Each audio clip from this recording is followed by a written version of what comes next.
Hello guys, welcome to my YouTube channel. আজকের ভিডিওতে আমরা দেখাবো রূপশ্রী প্রকল্পের নতুন ফর্ম কিভাবে ফিল আপ করবেন। তো গাইস, আগে যে ফর্মটা ছিল সেই ফর্মটা চেঞ্জ করা হয়েছে, 2024-এর নতুন ফর্ম বেরিয়েছে। তো চলুন বন্ধুরা, আজকে আপনাদেরকে ভিডিওর মাধ্যমে দেখিয়ে দেবো আপনারা নতুন ফর্মটি কিভাবে ফিল আপ করবেন।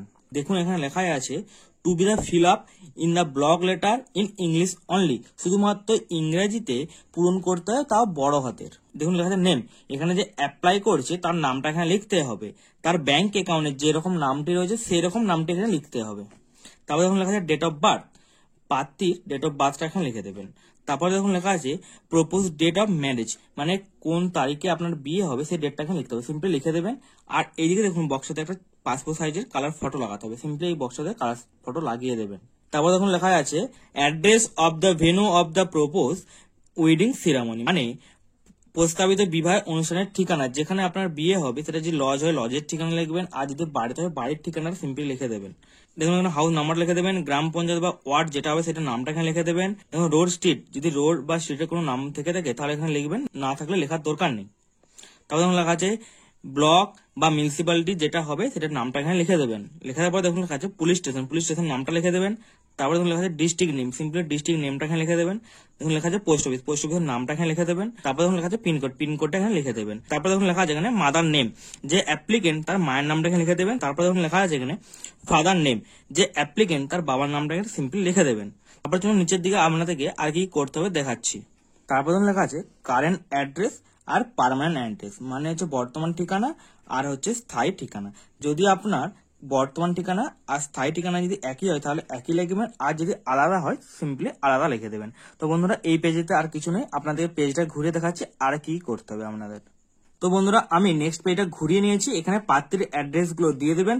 সেই পেজে ছিল না, তাই এই পেজে লেখা আছে। দেখুন গ্রাম panchayat name, block, district, pin code, simply এইদিকেও লেখা আছে, সবগুলো লিখে দেবেন। লিখে দেওয়ার পর দেখুন এখানে লেখা আছে কন্ট্যাক্ট মোবাইল নাম্বার, প্রার্থীর মোবাইল নাম্বার মানে স্থায়ী মোবাইল নাম্বার যেটাতে ফোন করে লাগবে সেরকম একটা ফোন নাম্বার দিতে হবে। এই ফোন নাম্বারে আপনারা রূপশ্রীর স্ট্যাটাসটা চেক করতে পারবেন। তো বন্ধুরা, এরপরে দেখা যাচ্ছে নিচে আর কি করতে হবে। তারপর দেখুন বন্ধুরা আছে ব্যাংক ডিটেলস, সিম্পলি অ্যাকাউন্ট নাম্বারটা এখানে লিখে দেবেন, আইএফসি কোডটা এখানে লিখে দেবেন, এমআইসিআর নাম্বারটা এখানে লিখে দেবেন। তারপর দেখুন লেখা আছে ব্যাংক নেমটা এখানে লিখে দেবেন। তারপর দেখুন লেখা আছে ব্রাঞ্চ নেমটা এখানে লিখে দেবেন।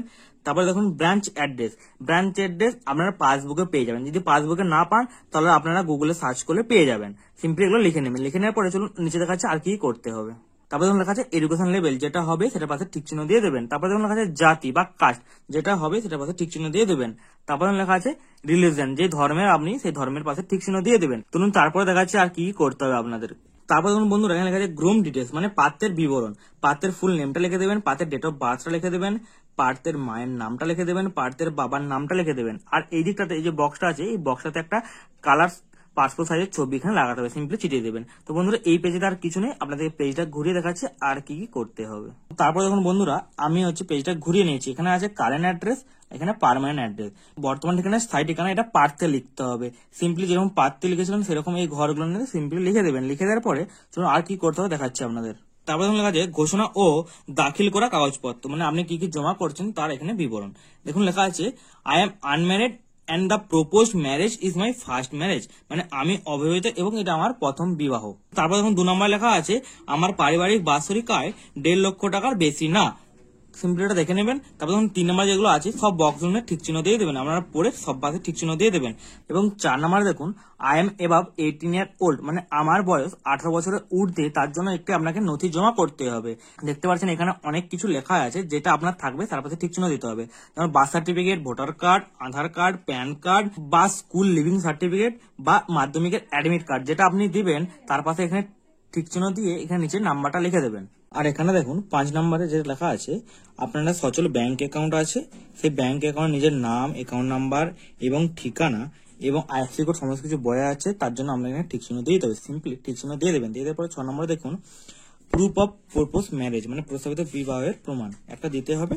এর জন্য আপনি দিতে পারেন বিবাহের নিমন্ত্রণ কার্ড বা ম্যারেজ সার্টিফিকেট, যেটা আপনার থাকবে সেটা আপনি ঠিক চিহ্ন দিয়ে দেবেন। তো চলুন বন্ধুরা, এই পেজে আর কিছু নেই, আপনাদেরকে পেজটা উল্টে দেখাচ্ছে আর কি করতে হবে। তারপর লেখা আছে 7 নম্বরে I am submitting my Aadhaar card with following declaration, মানে প্রার্থী এখানে আধার কার্ড নাম্বারটা লিখতে হবে, এই বক্সগুলোতে প্রার্থীর আধার কার্ড নাম্বারটা লিখে দেবেন।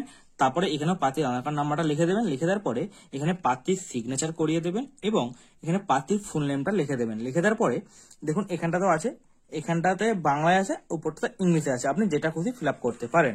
চলুন এরপরে দেখা যাচ্ছে আর কি করতে হবে।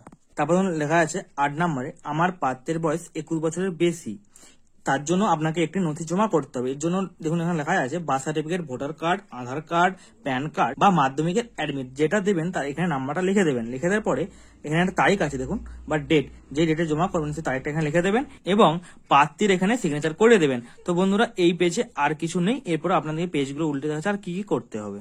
এই যে এই পেজটা দেখতে পাচ্ছেন, এই পেজটা পুরোটাই অফিসের কাজ। এই পেজটা আপনাকে কোনো ফিল আপ করতে হবে না, সিম্পলি এই পেজটা ছেড়ে দেবেন এবং এই যে পেজটা দেখতে পাচ্ছেন এই পেজটাও ছেড়ে দেবেন। এই পেজটাও শুধুমাত্র অফিসের কাজ, এইসব কোনো কিছু আপনাদের করতে হবে না। সিম্পলি দেখতে পাচ্ছেন এই যে পেজটা, এই পেজটা অফিসের কাজ, আপনাদের কিছু করতে হবে না, এটা সব অফিস করবে। তো বন্ধুরা এইভাবে আপনারা রূপশ্রী প্রকল্পের 2024 সালে নতুন ফর্মটি আপনারা ফিল আপ করতে পারবেন। ভিডিওটি যদি ভালো লেগে থাকে চ্যানেলটিকে অবশ্যই সাবস্ক্রাইব করে দেবেন এবং লাইকও করে দেবেন।